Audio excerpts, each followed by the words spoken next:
I rode crew in college, and crew is basically who is willing to endure more pain.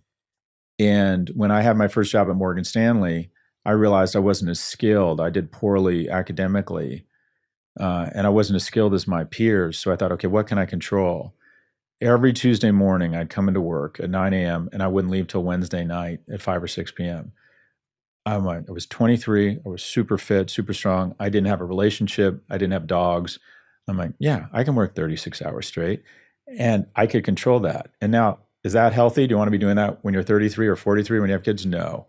But I could do that when I was young. That grit, that perseverance. So I look for people who have overcome obstacles. And also you want them to act like owners. And you'll get a sense for that. And that's why kind of the Silicon Valley mentality has worked in the sense that they give everyone equity. But people, and you notice it, people who see a wrapper on the ground and they pick it up, people who are thinking about clients, people who are trying to sell stuff, people who are at a social event and know someone who's good and recruit that person and then come up and say, Jay, this guy's the best video editor in the world. And he's just world class. He's a great athlete. I don't care what we put him to work on. She's just going to be amazing. People who act like owners. And then when you identify those people, your job as a manager is to sit them down and say, okay, this is my path for you. I've started a business intelligence firm. I'm very capitalist about it. I used to sit these 12 people down and say the following.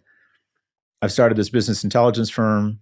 I'm going to build it to 20 million in revenues. These firms go for between 6 and 10 times revenues. That's somewhere between 120 and 200 million.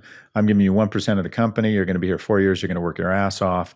If we have this liquidity event, you're going to make between $500,000 and $2 million a year in equity. Don't go anywhere. If I do well, you're going to do well. And I would literally try and paint that accurate a picture.